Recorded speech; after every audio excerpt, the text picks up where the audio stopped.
ফটাংফট party Awami লীগের অফিসে signboard টানছে এবং সেখানে আওয়ামী লীগের একটা মশা এবং মাছিও কিন্তু এখন যাবে না।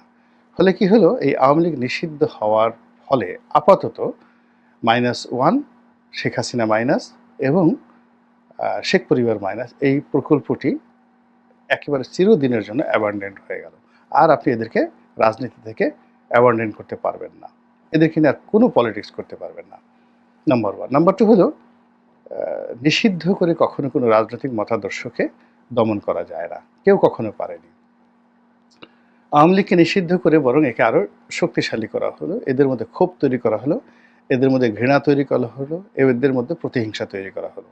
আজ জামাতকে নিষিদ্ধ করার ফলে তাদের মধ্যে যে ঘৃণা, ক্ষোভ এবং প্রতিশোধ যে জাগ্রত হয়েছে এবং সেটা এখন আওয়ামী লীগের বিরুদ্ধে কীভাবে কাজ করছে, যে এখন তারা যে আওয়ামী লীগ একসময় শাহবাগকে ব্যবহার করেছে জামাতের বিরুদ্ধে, এখন জামাত সেই শাহবাগকে আওয়ামী লীগের বিরুদ্ধে ব্যবহার করছে।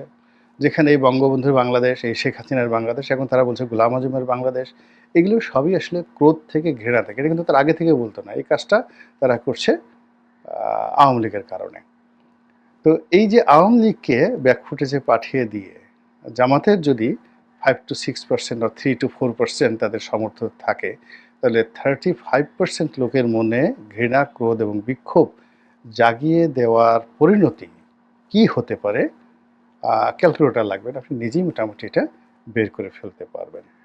এখন বক্তব্য হলো যে আওয়ামী লীগ নিষিদ্ধ হয়েছে, এটা দেখে আওয়ামী লীগের খুশির বন্যা, শেখ পরিবারের খুশির বন্যা, শেখ হাসিনা রীতিমতো আনন্দে গড়াগড়ি দিচ্ছে বলে আমি ব্যক্তিগতভাবে মনে করি। আল্লাহ আমাদের সবাইকে হেদায়েত দান করুন এবং হেফাজত করুন।